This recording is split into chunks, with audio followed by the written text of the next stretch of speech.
Welcome back, everybody, to the final podcast of the season. It's game week 38, unfortunately. It's Proud Daddy Woodson doing the introduction this week. I'm not exactly sure why.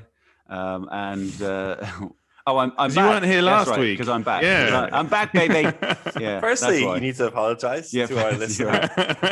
You throw me off with this to our introduction. two listeners. Yeah, sorry. Yeah, sorry, you two. But yeah, no, I was otherwise indisposed. To be fair, it was Alex's fault because he started on a new job and it had zero consideration for my time zone. Pretty rude. Pretty rude. I thought you were staying on UK time. That's why. Yeah, well, but anyway, but completely wrong, mate. So joining me, the other two, Mopey and oh, great. He's straight off the bat. It's the last one. It's the last one, mate. You can do a bit of editing. You got the summer off. Cool. All right. So, say last game week. Let's talk about how we did last week. It's a bit of an average game week for everyone, really, at low scores. And I mean, it's particularly average for ourselves, given that we came in with below average. Awkward. Yeah. I mean, I'm not really sure where we shafted ourselves, but I mean, it's pretty dry. Tell you where we didn't shaft ourselves was the Benteke shout. Benteke, that's a great shout. Leaving Nat Phillips the third on the bench was definitely not a good shout, though. Oof! I tell you what, I got him in last. I got him in for my draft team last week. That was a great call. It's because I listened to all your high praise, Alex, and I was like, yeah, I'll do that. He was. I mean, to be fair, and he does get really involved. I mean, is he a challenger for Van Dijk? No, but he's good backup. Is he Van Dijk-esque? No. No, he's definitely. But the big hitters didn't show. That's the problem. Kane, I think the Salah, big hitters didn't show. Fernandez. Yeah, it was a bit of a weird one. And I mean, results-wise, there wasn't really anything sort of staggering either. So, well, apart from Brighton kicking City's arse, which I loved. Yeah, apart from that, that was a weird game to watch, though. It was literally like the referees and the assistant referees had heard all of our complaining about City's brown envelopes over the season and decided, you know what, we're not going to give any free kicks. We're going to send someone off. And they really didn't do him any favors. But he deserved to be sent off, right, Cancelo? I'm not sure. No, I didn't really see it. It was soft, but I just enjoy winding wits up. That's why I was banging on about it. But no. So we need to get away from this whole thing where not all contact is a foul. Like, yeah, they touched each other, but they were just going. It was a 50-50 challenge. And in fact, if you really look at it, Welbeck was jumping to try and dive header the ball in front of Cancelo to try and lob Ederson. Like, he was attempting to play the ball and he sort of jumped over Cancelo and fell over. He wasn't obstructed. So I actually think it wasn't a red. I don't even think it was a foul. That's what we missed in the last podcast is your little rants, Woody, I think. Yeah. Well, obviously, I listened to your podcast, and there were a lot of times where I was like, "Oh, I wish I could say something here," and a lot of times you're like, "Oh, he's got the facts all wrong." Oh, like Leeds losing like 10 times in a row. That was one of them. Yeah, there was a bunch of others, but I mean, you have to let the kids roam free every now and then. Yeah, true.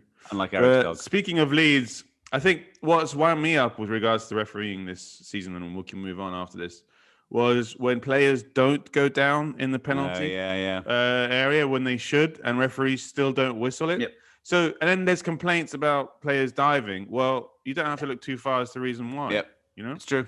It's absolutely true. And if Bamford went down, everybody would be saying, "Oh, he's gone down so soft." But then he didn't, and they say, "Oh, well, he didn't get."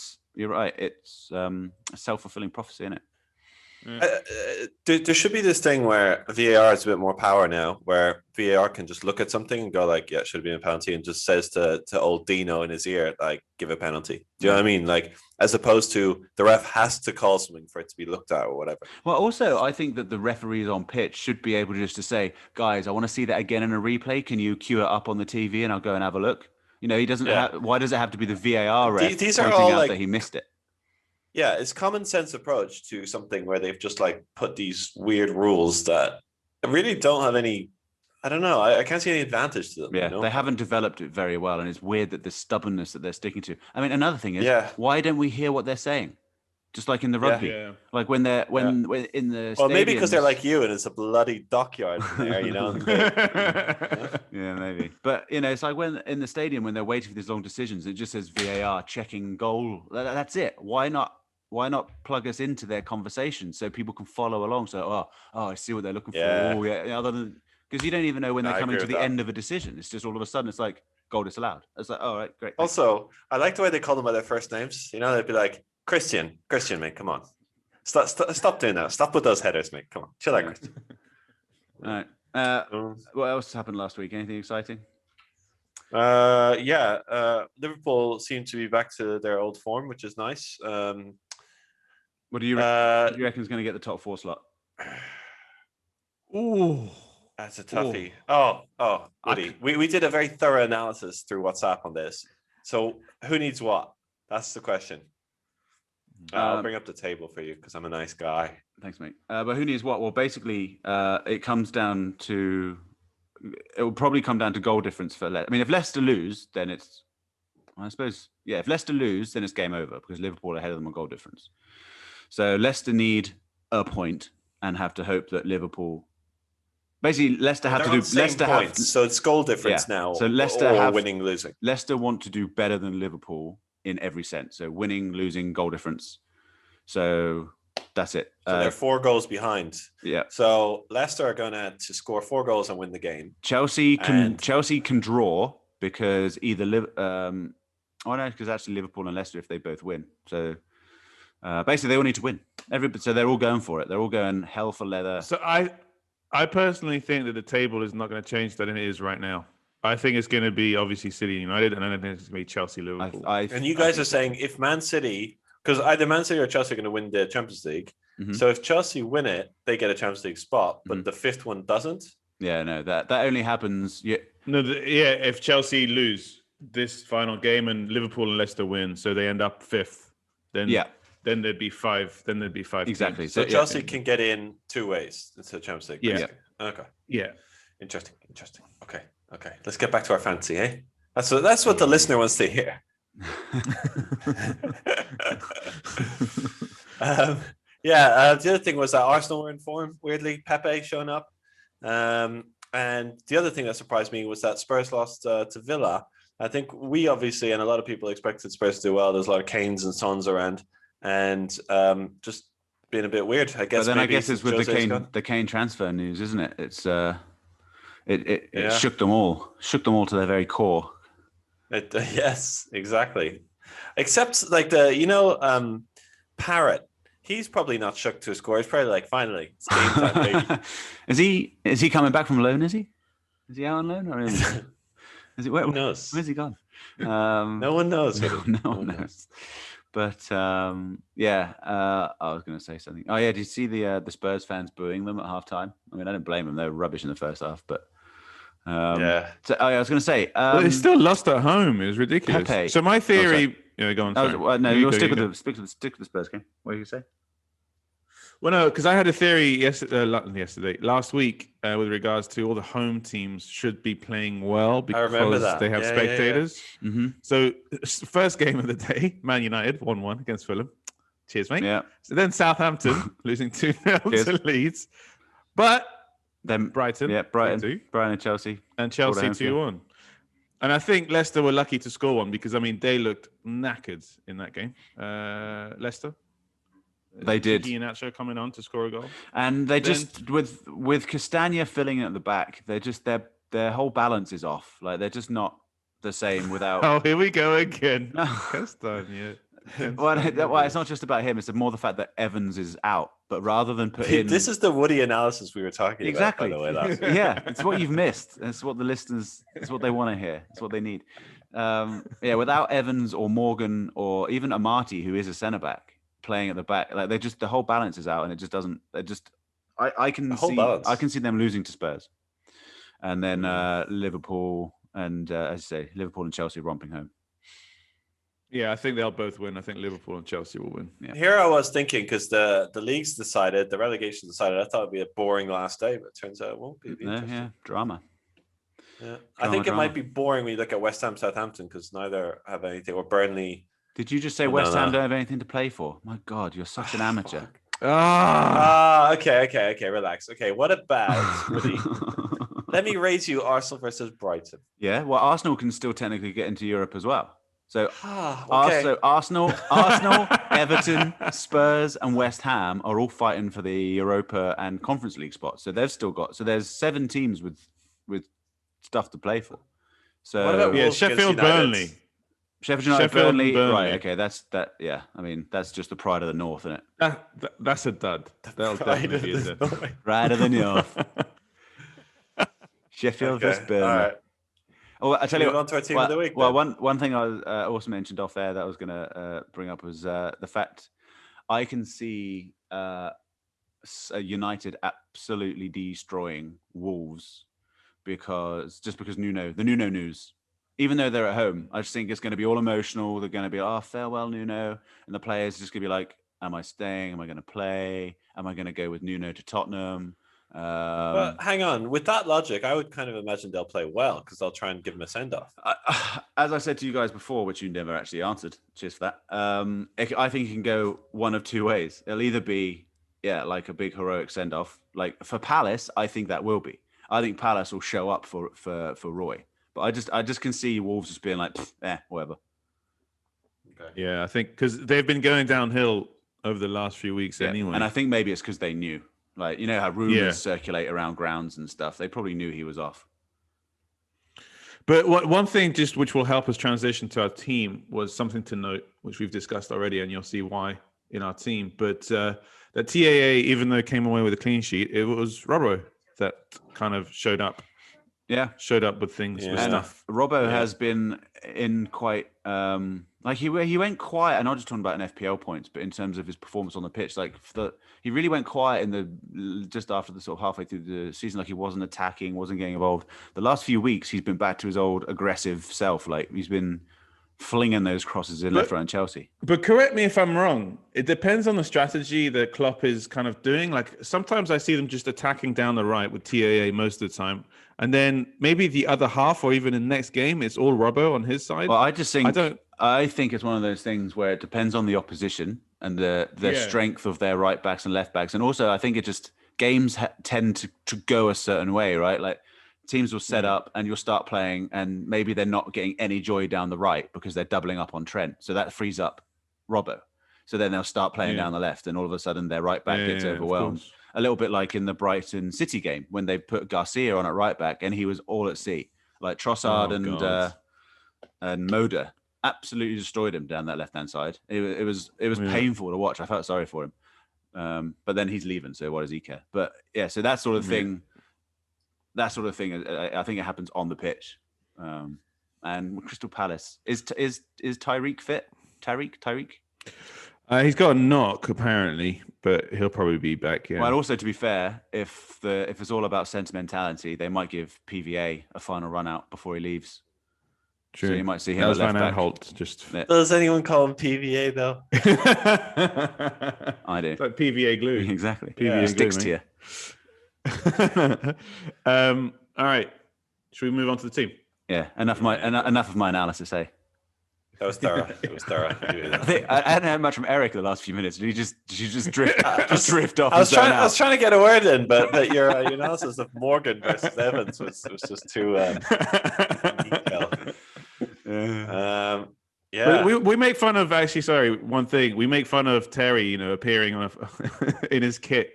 Appear when he's been on the sidelines, but Morgan as well just appeared out of nowhere to lift the FA Cup, and now he's retiring. He's like, done my job, mate. Got the FA Cup. Has he announced it? He's retiring, is he? Yeah. He is. Another great. I can club see captain. Morgan being a pundit in the next few years. I don't know why. I think he'll be Mika Richards. If Mika Richards can do it, nah, I reckon he'll go into Mika Richards, coaching. I reckon, but yeah, I mean, if this last game didn't mean so much, I reckon they would play Wes Morgan. I just don't think he's got the legs. Okay. Well, team of the week. Should we do it? Let's do it. Let's do it. Should we bloody do it? Well, this week, unlike last week, we will come in with an average of 80 points minimum. So we're going minimum. So I'm feeling it. Yeah, I'm feeling it. I can see that. Well, Eric, because of your theory on goalkeepers, why don't you do the D? Okay, I'll do the D. Right. Now, I believe that Marcelo Bielsa is a stand-up bloke. And halfway through the season, he was asked... Hold on, wait. Is he a stand-up bloke that spies on Frank Lampard's training ground? But here's the thing, Woody. He did do that. Well, not him personally, but he got someone to do it. But then he completely admitted to it. He's like, yeah, and here we go. Here's all my notes. We all... Everybody does. He had zero remorse. Yeah, it's true. He had zero remorse. You're right. And then... Yeah, you're right. And when he was asked like halfway through the season, they were like, "So, will Bamford play?" And he's like, "What? Oh, you want to know who's playing? Okay, here's my lineup. Has everyone got a pen and paper?" And he literally went through the 11 players. So I like that. You know, that's something I can relate to. So it's refreshing. Yeah. And to be fair though, I mean, if the opposing coach is doing the analysis, I don't think they would have needed that anyway, because they're like, he hasn't changed his team in 62 starts, unless there's an injury. It works for him. It's the same. It's the same team every time. Yeah. Well, with that in mind, we have started with Casilla in goals, who's the Leeds backup goalkeeper, because Bielsa said he'd play this Sunday and the last game week. So he's going to play this Sunday. That's it. And our backup goalkeeper is Areola, mainly for funds reasons, but also because he's pretty nailed. He's playing Newcastle. Newcastle? Mate, with the next Messi looking doubtful, I think that's exactly. Good. No Big Joe, shot. No Messi 2. None of the big hitters. Willock's a bit tired. Yeah. Right. So that's the goalkeepers. And defense-wise, we are going heavy on Liverpool. And the reason for that is that Liverpool need to win, and they're playing Crystal Palace, who are without none other than Benteke. So their main firepower. And then I can also expect, so it's going to be Robbo against Zaha. Now, Robbo is a bit of a hard man himself, and he can run and so on. So you can be sure he's going to get a yellow card out of Zaha or even get him sent off, which would be great. So, yeah. So we've gone Robbo and Trent. Did you just say Robbo versus Zaha? The two players? No, it'd be Trent versus Zaha. The two players that both play on the left. Sorry. Trent versus Zaha. But damn it. What is this, amateur hour? Trent versus Zaha. Trent cannot defend. What are we thinking? What have we done here? It's his attacking points that we're after. Yeah, we're not looking at the defending really, to be honest. We're not expecting a cleaning. Yeah. And Alex did say that Robbo is now in form and banging in crosses and making Klopp go, oh wow. Every week. So yeah, we've gone Trent and Robbo. And then our third defender is Dallas, playing West Brom at home. He said not to bench him. We're not benching him. My concern is that West Brom are going to have some sort of late surge, just kind of go out on a high or whatever, one of those things. And Dallas is going to show up at 1 point. But anyway, he said not to bench him. We're not benching him, and we're going for it. Yeah. And I would say, I would suggest, postulate that Leeds will go the same way as my theory of Wolves. So West Brom, Big Sam's gone. They don't know who their manager is. They're going down. All the players on loan are going to leave. Those players, you know what? I can't wait to watch the Euros. I'm out of here. Yeah. Can't wait to watch the Euros. The Euros. Well, none of them are going to play in it, so. Jeez. Ouch. Burn. Yeah. And on the bench, our non-playing defenders are Soufal and Chilwell. I'm actually thinking Chilwell could be a good shot on the pitch. But anyway, just purely because Chelsea need a win, right? And he's very, very, he can be pointy. On his day, he can be pointy, right? So that's the defense anyway. Yeah. And do you want to do the mids? Did you mention Soufal? Yeah, I did. Yeah, Soufal and Chilwell are on the bench, and mainly just for backup. But you know what? Soufal's a good player, and if he comes on, I don't think anyone will be mad at that. Yeah, Southampton at home. I think it's a good shout. Yeah, I'll do the mids. Thank you, Alex. Very generous of you. Go for it. The first one picks himself. Salah, Crystal Palace. He's going for Golden Boot. He's neck and neck with Harry Kane. So he's got a lot to play for. Old Soppy Kane. Old Man City bound. What's going to happen with Kane, Woody? Sorry. Is he going to? Are Spurs going to show up to the races or? I don't know. I think with the last couple of games of the season, psychology plays a massive part in it because the season's kind of done. And I know Kane's like, I want to leave having scored the goals that put Tottenham into Europe next season. But I don't know. He's got one eye on the door. Will they also be in a hurry to watch the Euros, or will they be playing? Well, Kane will be playing in the Euros. So, he'll have one eye on playing in the Euros. So I don't know. It could go either way. Yeah. I think he'll go for it because he needs to warrant his price tag. Because he's still 150 million, right? Yeah. Well, if he scores a few goals, if he scores a few goals and he brings Tottenham into Europe, I think that could bring some value to his paycheck. You say that. I can't imagine that anyone is going to value Kane based on one last game. They know how good he is. If he was injured and didn't play, or if he just scored an own goal, City didn't play. They're like, nah, he's only worth 60 million. Man. Yeah. Sorry. Yeah, he didn't score in the last game. Knock off 20 mil. Yeah. So I don't know. It could go either way. In terms of his performance, but you watch him banging a hay. It's just because Leicester have got a lot to play for, so they're not gonna defend, go easy. Sit back. Because they can't afford to lose. So I don't know. It could be cagey.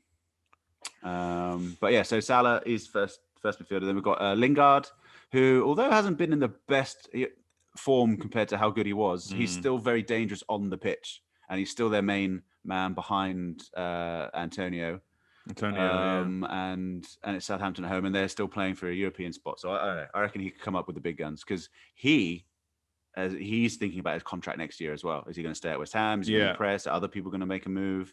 He's also competing for the Euro spot as well, so he's got a lot to play for. Same as the next midfielder, Mount, although he's pretty much nailed in the England squad, so I don't think he really cares. But again, they're playing for their Champions League spot.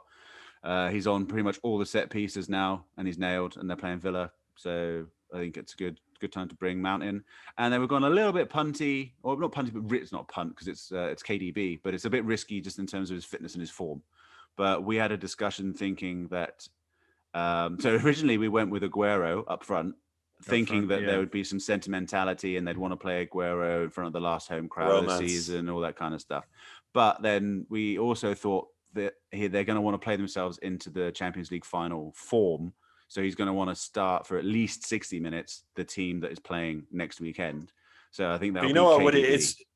I'm blaming you because you're the one who said, Aguero will come on for 10 minutes, wave at the crowd, and then leave. If you hadn't said that, I'd still have Aguero in this team. But because you said that, you've ruined it for me now. If he bangs in a hatty, I'm not talking to you for at least a day, mate. If he comes on for the last 10 minutes and bangs in a hatty, yeah, fair enough. But they're playing Everton, who are still competing for Europe and who aren't they're reasonably well drilled. They've got Ancelotti. I don't think I'd be surprised if it's 4-2 or even 4-1. I think it'll be 1 or 2-0.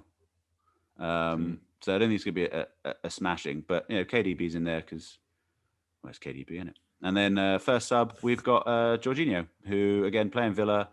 Probably will play because he's been pretty nailed in the big games and he's on penalties. It's a one set piece that Mount doesn't take as penalties. So we've got Jorginho. So I've got a question. How many disallowed goals will Werner get this season? I don't know how many he's got this season. And if there's a table of, he's got to be top of that table, right? I read someone that said, I haven't verified this number, but has Werner got more disallowed goals than Sheffield United has goals in the season? Yeah. I think from what I remember or read is that I know that he was caught 41 times offside this whole season. Wow. I don't think he quite understands the offside rule. You need to get the salt and pepper out in the pub, yeah. Okay, so should I do our forwards, which, surprise, surprise, does not have Werner in it, for obvious reasons. Although I do think if he puts in a little bit of training during the summer, I think he could be a good shout for next season. But let's see. He could be because he puts himself in good positions. It's just his finishing and his offside. Is that what you mean? Yeah, exactly. I think maybe cash plus Werner for Kane. Oh, that would work. That would work. That'd work. I just think Werner is not adapted to the Premier League, and there's players in the past that have just kind of. I think it's better to just call it early and be like, and go back to the Bundesliga, because if you don't make it, you don't make it in the Premier League. Yeah. True.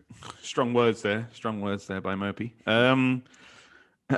So we start off with Iheanacho against Spurs. Again, as I mentioned during our kind of recap, he came on to score some points. Vardy has kind of disappeared. And I'm kind of livid because I'm pretty low in our league in the draft. I get first pick, and I chose Vardy. And I was kind of like, I mean, I'm getting him just purely so that no one else gets him. But he hasn't had a great season, has he, Vardy, really? So I'll say what he does have. He's got good banter. He posted on Twitter after the FA Cup final, after winning it. He wrote FA Cup, completed it. Nice. Yeah. Bant. That's because it's because he's one of the only players still playing that's played in every single round. I think that's what he meant by that. So he's played in all 13 rounds of the FA Cup in his career. From the prelims to the final. Yeah. I think that's what he was getting at. Yeah. Okay. Wow, it makes it even more interesting, actually. Yeah. So yeah, Iheanacho came on, scored the goal. So he's probably got a couple more in his locker before the end of the season. It's against Spurs. We all know they're leaky at the back. I mean, even Reguilon's starting to score again. Oh, that was a finish and a half, wasn't it? Yeah. The commentator. Sorry, Alex. I know we keep interrupting you, but the commentator, when they saw that goal, they were like, I don't know what he's playing at, because the first thing they teach you as a defender is to not slice the ball. I'm like, I'm pretty sure that's not the first thing they teach you. So when the ball's coming in and across, don't slice it, okay? Yeah. All right. First things first, fellas. I'm pretty sure he didn't mean to slice it. Like, what else is he going to do, right? Yeah. Muppet. And then we're moving on to Antonio. So we're sticking with the West Ham massive with Lingard and Antonio joining up, hopefully scoring a couple of belters against Southampton. Did you see how Antonio wound up Big Sam by saying that West Brom were predictable? He did not let it go. Oh, he was angry. Yeah, I actually missed that. I know you guys mentioned it in the chat, but yeah. So what was it? Antonio said West Brom were predictable. He said something like, "Oh yeah, they just put the big boys up front on set pieces." He said something like that, like something quite standard. Right. And then just after that, Big Sam got into it, and he obviously heard what Antonio said. And Big Sam, for like 3 minutes straight, went off on one on Antonio. He doesn't know what he's talking about. Well, clearly he doesn't understand football if that's what he thinks, because that's not what's happening. Wow. So on. Like, it's a proper mopey. Well, he also got really mopey at the commentators or something, because he got all defensive about him saying he's not a long-term manager and West Brom are better off without him. And everybody's like, but why? Like, basically everyone's like, why are you just coming in for a quick paycheck and then pissing off? Why don't you actually want to work for a living? Yeah, no, it is. I'm not a big fan of Big Sam, to be honest. Not a big fan of Big Sam. Nope. So Antonio with his massive thighs, hopefully he'll score a couple. Oh, and short shorts. Yeah, short. And then Bammy, old Bamford up front, playing West Brom. We've touched upon their probably lackluster big boys up front final game. Yeah, exactly. And yeah, I think he did well last game week. I mean, he hasn't showed up in a few game weeks at Bamford apart from the last couple of ones, and which is infuriating because myself and Eric were pretty sure that he would show up, and because one of our guys in our league was like, "Nah, he's gone. He's that's it. He's done." End of season. You know what? If he had that penalty, which he deserved, he would have had an assist. So he would have been on 15 points probably, or 16. I mean, honestly, he's a good player. Yeah, I think he's good. Is he Spurs good? What, like play for Spurs? Yeah. Good question. Like replace Kane. I reckon. I mean, he's one of these guys that has adapted to the Premier League really well, unlike Werner. You know what I mean? Like, Bamford gets it. Yeah. Don't know. That's a good. You raise a good point. That's a good point.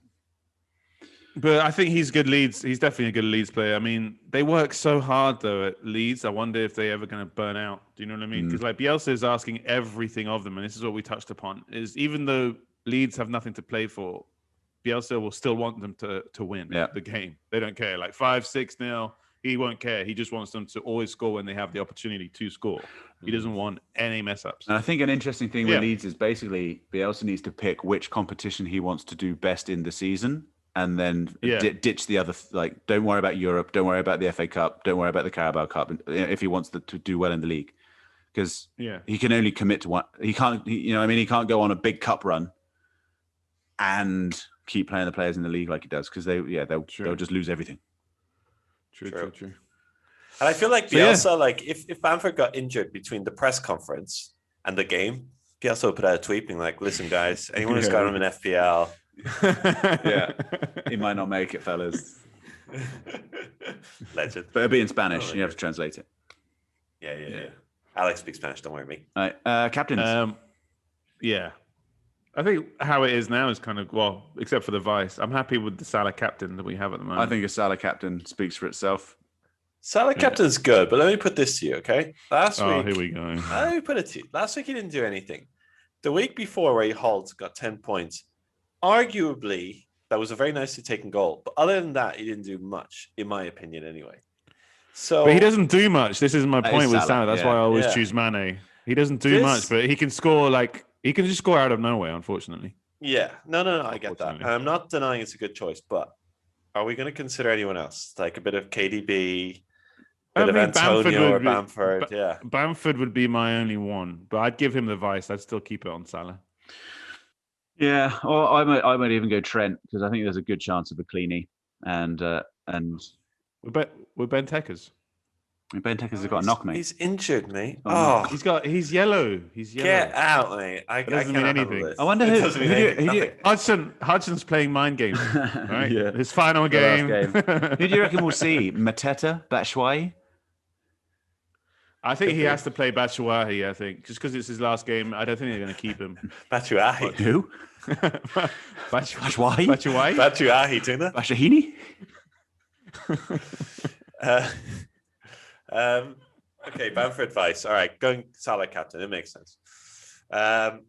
Did you save it? I saved it. You saved it, mate. You saved it. Your team has been saved, mate. Don't you worry. So that's the team of the week. All Sadly, the last one of the season. Yeah, it's the last one of the season, and what an interesting and testing season it has been. Do you know what? In a lot of ways, people are saying the season was annoying because there was so much that we couldn't predict, like with the last minute double game weeks and things like that. But I also read that what tends to happen in the season is a template team that everyone has, but this season hasn't been the case because of the unpredictability of it. It's true. So it's added a layer of